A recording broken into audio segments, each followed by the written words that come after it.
الحمد للہ رب العالمین والعاقبۃ للمتقین الصلاۃ والسلام علی اشرف الانبیاء والمرسلین وعلی آلہ واصحابہ اجمعین اما بعد اعوذ باللہ من الشیطان الرجیم بسم اللہ الرحمن الرحیم ان اللہ وملائکتہ یصلون علی النبی یا ایھا الذین آمنوا صلوا علیہ وسلموا تسلیما الصلاۃ والسلام علیک یا نبی الرحمۃ وعلی آلک واصحابک یا رسول الملاحم۔ تمام حمد و ثنا تعریف و توصیف اللہ جل مجدہ الکریم کی ذات بابرکات کے لیے جو خالق کائنات کی ہے اور مالک شاشرات کی۔ اللہ جل وعلا کی حمد و ثنا کے بعد رسول رحمت، شفیع معظم، نبی محتشم، اللہ کے پیارے امت کے سہارے، رب کے محبوب، دانائے غیوب، مالک عقاب امم، فخر عرب و عجم، والی کون و مکان، سیاہ لا مکان، سید انس و جان، سرور لالا رخان، نیر تاباں، سرنشین مہرشاں، ماہ خوباں، شہنشاہ حسینہ، رقیمہ دوراں، سر خیر زہرہ جمانہ، جلوہ صبح ازل، نور ذات الجزل، باعث تکوین عالم، فخر آدم و بنی آدم، نیر بطحا، رازدار ما اوحا، شاہد ما طغا، صاحب علم نشرہ، معصوم آمنہ، احمد صلی اللہ علیہ وآلہ وسلم کے حضور ناز میں اپنی عقیدتوں، ارادتوں اور محبتوں کا خراج پیش کرنے کے بعد واجب الاحترام، ذوی الاحتشام، معزز مکرم محتشم سامعین، السلام علیکم۔ ماہ نور ربیع الاول شریف اپنی تمام توانائیوں کے ساتھ جلوہ فراز ہوا اور اب اپنے دامن کو سمیٹ رہا ہے۔ موسم تو گزر رہا ہے لیکن ذکر رسول کی مہر کم نہیں ہوئی۔ کائنات کے ایک ایک گوشے میں حضور کے ذکر کی خوشبو پھیلی ہوئی۔ میرے امام نے کہا تھا، عرش پہ تازہ چھیڑ چھاڑ، فرش پہ طرفہ دھوم دھام، کان جدر لگائیے تیری داس۔ اتنا تذکرہ ہم نے کسی کا نہیں ہوتا دیکھا جتنا میرے حضور کا ہوا ہے۔ کائنات کے ہر گوشے میں حضور کے نام کا چراغ ہے اور حضور کے ذکر کی خوشبو پھیلی ہوئی۔ صدیاں گزر گئی، حضور اس دنیا میں جلوہ کر ہوئے، لیکن ماحول کی تازگی بتاتی ہے جیسے کوئی کل بھی گزر کے گیا ہو۔ زمین سے آسمان تک، آسمان سے لامکان تک ہے، کہاں کھولے تھے گیسو یار میں خوشبو کہاں تک ہے۔ عقیدتوں کے مناظر دیکھنے ہیں اور اہل ایمان حضور کا ذکر کر کے اپنے قلب اور روح کی تسکین کا سامان کریں۔ حضور کی محبت اہل ایمان کے لیے سرمایہ حیات ہے۔ بلکہ اگر آپ مجھے پوچھیں کہ دین کیا ہے، ایک تو ہے کہ 3 گھنٹے کا لیکچر دیا جائے کہ دین یہ ہے، لیکن بڑی تیزی سے بھاگ رہی ہے، اور آپ مجھے کہیں کہ 2 منٹ میں بتائیں کہ دین کیا ہے، تو مجھے اقبال کا لہجہ ادھار دینا پڑے گا۔ اقبال نے 2 لفظوں میں دین کا خلاصہ بیان کیا، دین سراپا سوختن اندر طلب، انتہائش عشق آغازش ادب۔ اقبال کہتا ہے، طلب محبوب میں تڑپنے کا نام دین ہے، ادب سے شروع ہوتا ہے، عشق پہ ختم ہو جاتا ہے۔ عشق ہی ابتدائے ذات، عشق ہی انتہائے ذات، عشق نہ ہو تو شرح و دین بت کدا تصورات، کچھ باقی نہیں بچتا اگر یہ دولتیں بیدار ہیں۔ تو اللہ نے ہمارے اوپر یہ احسان کیا ہے کہ ہمیں حضور کا پیار نصیب سبحان اللہ. اور اس کی علامت یہ ہے کہ جو ہی حضور کا نام کسی کے لبوں پر آتا ہے تو ہمارے دل کھل جاتے ہیں، ہمارے سینے میں ٹھنڈ پڑ جاتی ہے، ہماری روح قرار پاتی ہے، اس لیے کہ محب کو محبوب کا تذکرہ تسکین دیتا ہے. رومی نے کہا کسی نے مجنوں کو دیکھا ریت کے اوپر لیلا لیلا لکھ رہا ہے، پوچھا کیا کر رہے ہو؟ رخ مشق نام لیلا می گناہ خاطر خود را تسلی بھی کہا. کہنے لگا محبوب کا نام لکھ لے کے اس کے دل کو قرار دے رہا ہوں. رومی نتیجہ نکالتے ہیں اگر لیلا کا نام مجنوں کو تسکین دیتا ہے تو نام محمد امتی کو ٹھنڈ نہیں لاتا. میں تو کہا کرتا ہوں کہ میں خانہ سہارا دیتا ہے نہ جام سہارا دیتا ہے، ہم کو تو مدینے والے کا ایک نام سہارا حد پڑ جاتی ہے جب کسی کے لبوں پہ یہ پیارا نام آئے. تو یہ دولت بیدار جو اللہ نے ہمیں نصیب کی ہے، بطور مسلم والد ہماری ذمہ داری ہے کہ ہم اپنی نئی نسلوں کے اندر بھی اس دولت کو منتقل کریں.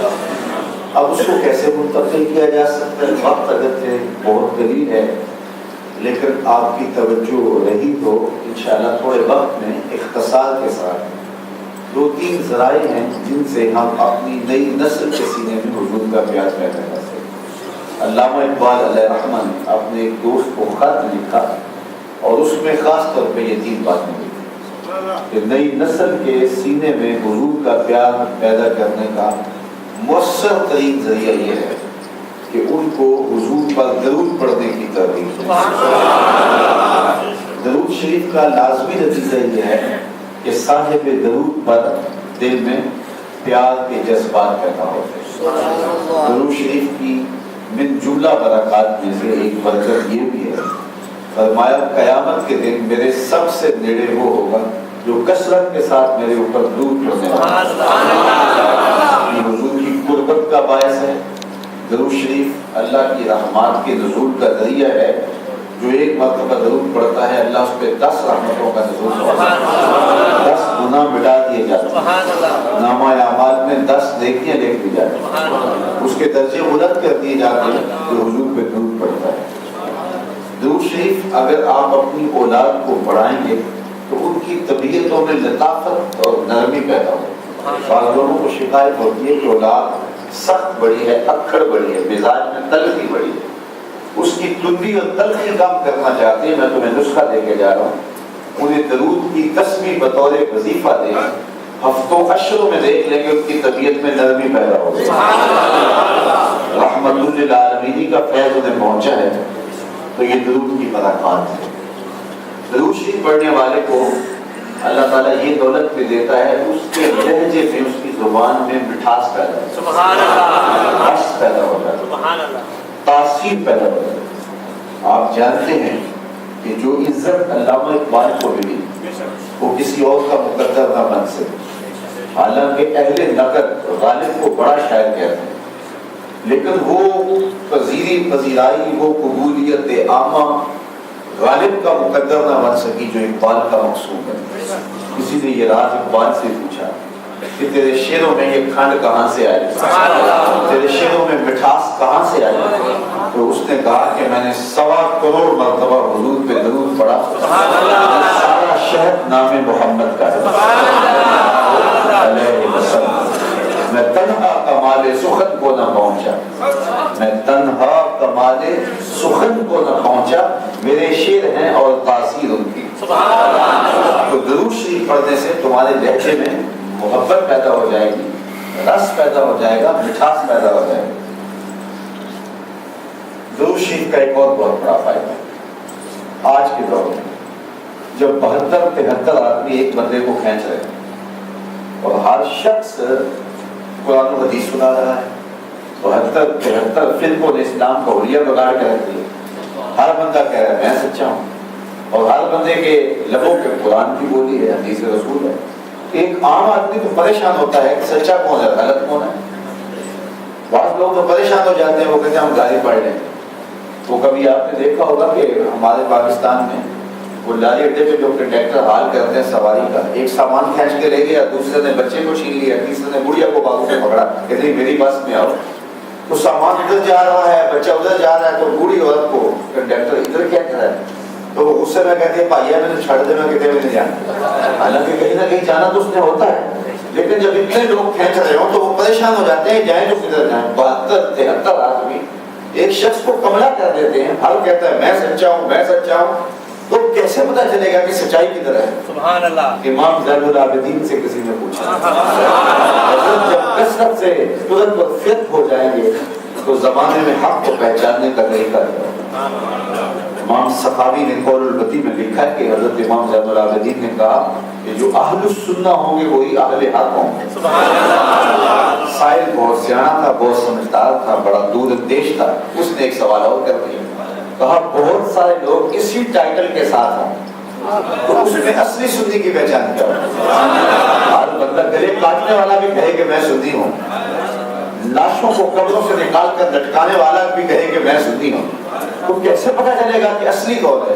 تو سنو امام زین العابدین نے کیا کہا، فرمانے لگے تمہیں نشانی میں بتا دیتا ہوں، من علامات اہل سنہ کثرت الصلاۃ علی رسول اللہ۔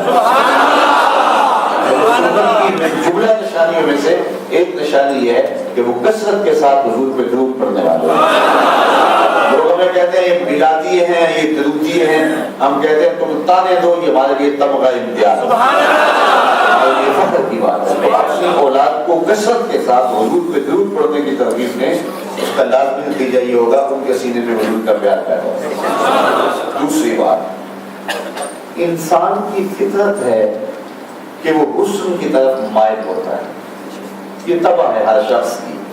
حسن کہیں بھی ہوگا انسان کا دل ادھر لڑک جائے، وہ قافل دراز میں ہو، وہ لب و رخسار میں ہو، وہ قد رانا میں ہو، وہ نرگسی آنکھوں میں ہو، وہ چمکدار پیشانی میں ہو، وہ حسن پپیہے کی صدا میں ہو، بلبل کے لہجے میں ہو، کوئل کے راگ میں ہو، بہتی ندیوں میں ہو، جھومتے جھرنوں میں ہو، ساون کے بچڑتے بادلوں میں ہو، وہ پروتوں کے اوپر اگے ہوئے درختوں کی قطاروں میں ہو، وہ شاخوں پہ لٹکتے ہوئے پھولوں میں ہو، وہ قدرت کی صنائی اور کاریگری، وہ تتلی کے پروں کے اندر قدرت کی رنگینیوں میں ہو، غوث قضا میں ہو، دگر کی شوقیوں میں ہو، معصوم بچے کی مسکراہٹ میں ہو، حسن کہیں بھی ہوگا انسان کا لڑک جائے۔ تو جب یہ طے شدہ ہے کہ انسان فطرتاً حسن پسند ہے تو اقبال کہتا ہے آؤ نہ اسے اس چوکھٹ پہ لے چلے جہاں حسن بھی پانی بھرتا ہے، عشق بھی غلامی کرتا ہے، اس شاہ حسینہ کی چوکھٹ پہ لے چلے، اس دہلیز پہ لے چلے اور اس حسن کا تذکرہ سنائیں تاکہ اس کے سینے میں حضور کا پیار ہو۔ تو اپنی اولاد کو حضور کا پیار سکھانے کے لیے حضور کے حسن کے تذکرے لیں۔ اس عنوان سے صرف ایک روایت، صحابہ میں سب سے آخر میں انتقال کیا ہے حضرت ابو طفیل رضی اللہ تعالیٰ عنہ، 110 ہجری میں انتقال، 110 ہجری، حضور کا وصال ہوا 11 ہجری کے اوائل میں، یہ تقریباً 100 سال بعد زندہ ہے، 110 ہجری میں آخری سے آگے۔ آج کا موسم ہے، لوگوں کا ہجوم ہے، تو یہ اونچے ٹیلے پر کھڑے ہو گئے، لوگوں اس وقت روئے زمین پہ میرے علاوہ کوئی نہیں جس نے حضور کو دیکھا۔ اللہ اکبر، ناز ہے نا کہ میں نے حضور کو دیکھا۔ ہمارے استاد ہوتے تھے محمد علی حاشر، اللہ ان کی قبر پہ رحمت دینا، وہ بڑے فخر سے کہتے تھے میں اقبال کی صحبت میں بیٹھتا رہا، میں مولانا ظفر علی خان کے پاس جو ہے وہ میرا بڑا تعلق تھا ان کے ساتھ، بلکہ اقبال بھی کہتا ہے نسیم تشنا ہی نہیں کچھ اس پہ نازا، فخر ہم کو بھی ہے شاگردی دار سخن کا۔ جس نے دار دہلوی کو دیکھا ہو، جس نے اقبال کو دیکھا ہو، جس نے ذوق کو دیکھا ہو، وہ تو ناز کرے، اور جس کی آنکھوں نے جمال محمد عربی دیکھا ہو وہ اپنے مقدر پہ ناز کیوں نہ کرے۔ تو کہا لوگوں اس وقت روئے زمین پہ میرے علاوہ کوئی نہیں جس نے حضور کو دیکھا۔ سبحان اللہ۔ پھر لوگ امٹ کے آگے، یہ میں پچھلے دن چائنا تھا، آج آپ کے پاس میں، تو جو محبتیں آپ کر رہے ہیں تو میں سوچتا ہوں میں تو بہت چھوٹا شخص ہوں، میری تو اوقات ہی کوئی نہیں، لیکن آپ اس لیے پیار کرتے ہیں کہ میرے لبوں پہ رسول اللہ کا نام ہے۔ محبت کی بساطت سے محبت تیری میری ہے، محبت اصل ہے ان کی، نہ تیری ہے نہ میری، میری آپ کی شناخت نہیں ہے، لیکن آپ مجھ سے ٹوٹ کے پیار کرتے ہیں، میں آپ سے پیار کرتا ہوں۔ اس لیے کہ میرے لبوں میں حضور کے نام کا وزیر. سبحان اللہ. تو یار میں حضور کا نام لوں اور بے پناہ نکما ہونے کے باوجود لوگوں کے پیار سے بیٹھوں, تو جس کی آنکھوں نے حضور کا دیدار کیا ہوگا تو پھر کتنا پیار ملا ہوگا. لوگ ہجوم کر کے ان کے گرد جمع ہو گئے. اچھا موسم حج کا تھا, لوگوں نے حج کے مسائل پوچھے ہوں گے نا کہ اچھا تم مل گئے, تم نے حضور کو حج کرتے دیکھا ہوگا, حضور کیسے حج کرتے تھے, طواف زیارت کیسے کیا, مزدلفہ کا قیام کیسے کیا, حضور نے رمی جمال کیسے فرمائی.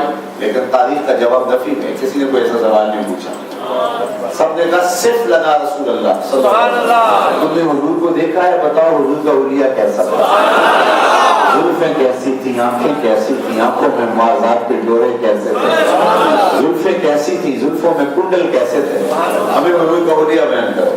حضرت ابو طفیل رضی اللہ تعالیٰ عنہ نے 3 لفظوں میں حضور کا حلیہ بیان کیا. سبحان اللہ. یاد کرنا چاہو تو کر دو, آسان ہے. کان رسول اللہ صلی اللہ علیہ وسلم ابیض ملیحا مقصدا. کہا ایک تو چٹے رنگ کے تھے, سبحان اللہ. ایک تو رنگ چٹا تھا, دوسرا حسن نمکین تھا, تیسرا ہر معاملے میں توازن تھا. سبحان اللہ. حضور کا رنگ دکھا ہوا تھا, اظہر اللون. اللہ اکبر, اتنا خوبصورت چہرہ. حضرت جابر بن سمرہ کہتے ہیں لیلۃ الادھیان تھی, 14ویں رات کا چاند تھا, اور حضور لال دھاری دار چادر اوڑھ کے جلوہ فراز تھے, سوئے ہوئے تھے. میں کبھی چاند کو دیکھتا, کبھی حضور کو دیکھتا. فائزہ ہوا اندی احسن من القمر, پھر میں نے فیصلہ کیا چاند نہیں میرے حضور سونے. چمکدار چہرہ, روشن پیشانی, ملیحا نمکین حسن, باقی حسن میٹھے تھے. حضور فرمایا انا املہ باقی یوسف اصبر, میرے بھائی یوسف کا حسن میٹھا تھا اور میرا حسن نمکین. سبحان اللہ. میٹھا حسن بھی باکمال ہوتا ہے, لیکن میٹھے حسن کو جب لوگ دیکھتے ہیں دیکھتے تڑپ جاتے ہیں, لیکن نمکین حسن کو جب لوگ دیکھتے ہیں پھر دیکھتے رہتے ہیں. اللہ اکبر. ملی حسن. اعلیٰ حضرت بولے حسن پھیکے ہیں جب تک نہ مذکور ہو, ہے نمکین حسن والا ہمارا نبی. فرمایا میں نمکین حسن والا.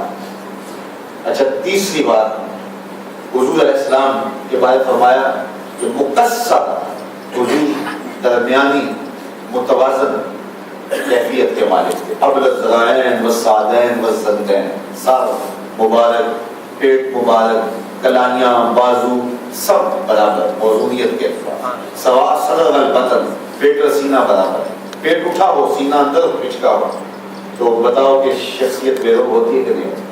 اچھا پیٹ چپک کے کمر سے لگا ہو, سینہ اٹھا ہوا ہو, تو پھر بھی شخصیت بے رغ. وہ سینہ اور پیٹ دونوں برابر ہوں تو یہ توازن. سبحان اللہ. اس طرح کان رسول اللہ صلی اللہ علیہ وسلم لیسا بالطویل الممغد ولا بالقصیر المتردد. قد لمبا بھی نہیں تھا, پست قامت بھی نہیں, درمیانی قد و قامت. لیکن یہ بات بھی سنیں, حضور کا قد بہت لمبا نہیں تھا, درمیانی قد و قامت تھی, لیکن لمبے لمبے قد والے صحابہ موجود تھے. لیکن جب حضور تشریف لاتے نا, اذا جامع الناس غمر, حضور چھا جاتے, حضور کے کندھے لوگوں کے سروں سے اونچے دکھائی دیتے. اللہ نے اپنے محبوب کو رفعت عطا فرمائی. کاکے چھاپنے والے کر لیں جو کر رہے ہیں, چاند کی طرف منہ کر کے تھوکنے سے منہ اپنا گندا ہوتا ہے, چاند کی بری کرنے کبھی میلے نہیں ہوا کرتے. رب بلند کرے, تیرا جمع حسن بند کرے. اس ذکر کا حافظ آپ خدا, پڑھو لا الہ الا اللہ. اللہ نے اپنے محبوب کے ذکر کو خود بلند کیا ہوا ہے, یہ کبھی بچنے کا نہیں ہے. خاکے تو خاکیوں کے ہوتے ہیں, جو بہتر دور ہو اس کے خاکے کون طرح. اللہ اکبر. مثلہ در عالم مقام متصور نہیں, حضور کی مثل بزم عالم میں ممکن ہی نہیں. اور اقبال بولا روح مصطفیٰ ہے وہ آئینہ, یا دوسرا آئینہ نہ کسی کی بزم خیال میں, نہ دکان آئینہ ساتھ. تیسری بات علامہ اقبال کہتے ہیں اپنی اولاد کو حضور کا پیار سکھانے کے لیے ان کو حضور کی سیرت سکھاؤ. جس طرح میرے حضور کی صورت سونی ہے, میرے حضور کی سیرت بھی سونی ہے. ان کو حضور کی سیرت بتائیں گے تو ان کے سینے میں حضور کا پیار ہے. نجی زندگی سے لے کے سیاسی زندگی تک حضور کی سیرت طیبہ کا مطالعہ کریں. ام المومنین محبوب کائنات سیدہ طیبہ عائشہ صدیقہ رضی اللہ تعالی عنہ فرماتی ہے کہ میں پانی پی رہی تھی کہ حضور گھر تشریف لے آئے. تو مجھے آپ خورے میں پانی پیتے ہوئے دیکھا تو مسکرا کے کہا عائشہ تھوڑا سا پانی میرے لیے بھی چھوڑنا. کبھی عائشہ کہتے, کبھی حمیرہ کہتے, کبھی یا روح بھی کہتے. تو کہا عائشہ تھوڑا سا پانی میرے لیے بھی چھوڑنا. فرماتی میں نے پانی چھوڑ دیا. حضور نے میرے ہاتھ سے پیالہ لیا, پینے لگے تو پھر روک گئے اور مجھ سے مخاطبہ کر کے فرمایا عائشہ ذرا بتانا تم نے ہونٹ کہاں لگائے؟ میں وہاں ہونٹ رکھ کے پانی پینا چاہتا ہوں. مجھے بتاؤ اگر شوہر کا رویہ بیوی کے ساتھ یہ ہوگا, گھر جنت کا ٹکڑا ہوگا یا نہیں ہوگا؟ تو زندگی کو وہ روشنیاں دی. سیدہ عائشہ رضی اللہ تعالیٰ عنہا فرماتی کہ حضور تشریف لائے اور میرے سر میں درد ہو رہا.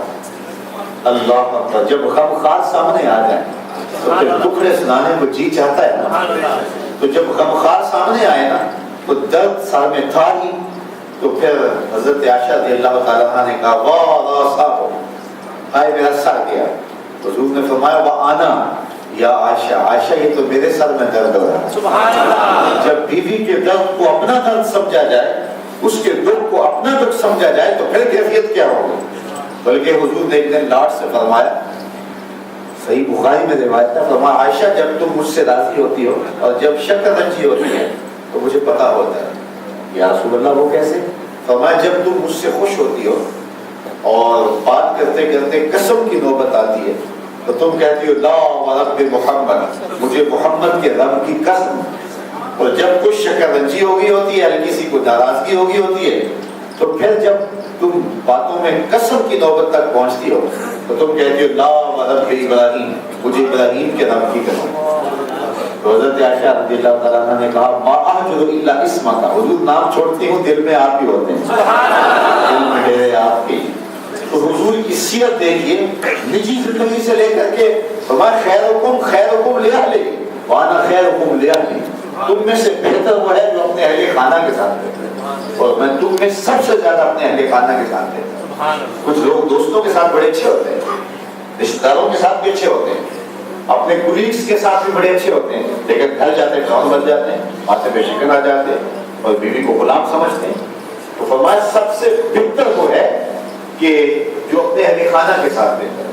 تو حضور کی سیرت کے عنوانات کے رنگ نکھرتے ہیں. ایک غیر مسلم نے اسلام قبول کیا, اسے پوچھا گیا اسلام کی کس قدر نے تجھے متاثر کیا؟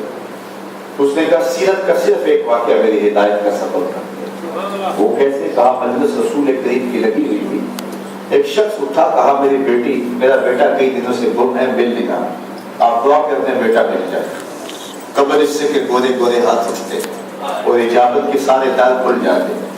ایک شخص کونے سے اٹھا جو دیر سے آیا تھا, حضور میں اس کے بیٹے کو جانتا ہوں, پہچانتا ہوں, فلاں باغ کے قریب سے ابھی گزر کے آیا ہوں, وہاں میں نے بچوں کے ساتھ اسے کھیلتے ہوئے دیکھا ہے. باپ نے سنا کہ میرا بیٹا فلاں باغ میں ہے تو اس نے دوڑ لگا لی. فرمایا اسے بلایا گیا. بہت جلدی ہے. جی حضور آپ جانتے ہیں ایک باپ کے جذبات کیا ہو سکتے ہیں, اور کئی دنوں سے بچہ بچھڑا ہے, اس کی ماں الگ تڑپ دی, نہ کچھ کھایا نہ کچھ پیا. میں چاہتا ہوں جلدی ملوں, آنکھیں ٹھنڈی کروں اور ماں کی ممتا کو بھی قرار ملے. اور میں ضرور جاؤ, تمہارے جذبات سے آگاہ ہوں, لیکن تمہیں بلایا ہے, روکا ہے, تو اس کی بھی کوئی حکمت نہیں. جی حضور ارشاد فرمائے. فرمایا جب باغ کے کنارے جاؤ, بچوں کے ساتھ اپنے بیٹے کو کھیلتا ہوا دیکھ لو تو بیٹا بیٹا کہہ کے پکارنے نہ لگ جانا, اس کو گھر لے جانا اور اس کو نام سے وہاں پکارنا. یا رسول اللہ صلی اللہ علیہ وسلم کو میرا بیٹا ہے, اگر میں بیٹا کہہ کے پکاروں تو حرج بھی کیا ہے؟ فرمایا تم کئی دنوں سے بچھڑے ہو, تمہارے لہجے میں بلا کا رس ہوگا اور تم نہیں جانتے, ہو سکتا ہے کھیلنے والوں میں کوئی یتیم بھی کھیل رہا ہو. اور جب تم اپنے بیٹے کو بیٹا کہہ کے پکارو گے تو یتیم کے دل پہ چھٹیاں چل جائیں گی. آج میرا باپ ہوتا تو مجھے بھی بیٹا کہہ کے پکارتا. تو کہا یہ شوق گھر جا کے پورا کر دینا, یہ اسلام کا دیا ہوا دین ہے. کہا اس چیز نے مجھے متاثر کیا اور حضور کا غلام بنا. سبحان اللہ. یتیم کی نزاکت قلبیہ کا اتنا لحاظ. ہماری شریعت نے تو کہا کہ بیوہ کے سامنے اپنی بیوی سے پیار نہ کرے, غریب کے سامنے اپنی دولت کی نمائش نہ کرے, بلکہ میرے رسول نے ارشاد فرمایا اپنے گوشت کی خوشبو سے غریب ہمسائے کو تکلیف نہ دو, یا تو تھوڑا سا پانی زیادہ ڈال دو اور شوربے کی پیالی ہمسایوں کے گھر بھی دے. اگر ایسا نہیں کر سکتے تو ایسے زاویے میں کھانا پکاؤ جب اس کے بچوں تک اس کی خوشبو نہ پہنچے. غریب کے بچے مچل گئے اور غریب باپ, مزدور باپ ان کی آرزو پوری نہ کر سکا تو ان روتے بلکتے بچوں کے آنسو کون پہنچے گا؟ وہ کیا کسی نے کہا تھا دوپہر کو سلا دیتی ہے بچوں کو وہ اس ڈر سے، دوپہر کو سلا دیتی ہے بچوں کو وہ اس ڈر سے گلی میں پھر کھلونے بیچنے والا نہ آ جائے۔ ہم نے حضور کی سیرت کے ان عنوانات کو دیکھا ہوتا کہ غریب کے سامنے اپنی دولت کی نمائش نہیں کرنا، بیوہ کے سامنے اپنی بیوی سے پیار نہیں کرنا، اور یتیم کے سامنے اپنے بچے سے ملاطفت کرتے ہوئے بھی لحاظ رکھنا ہے کہ اس کا دل دکھ نہ جائے۔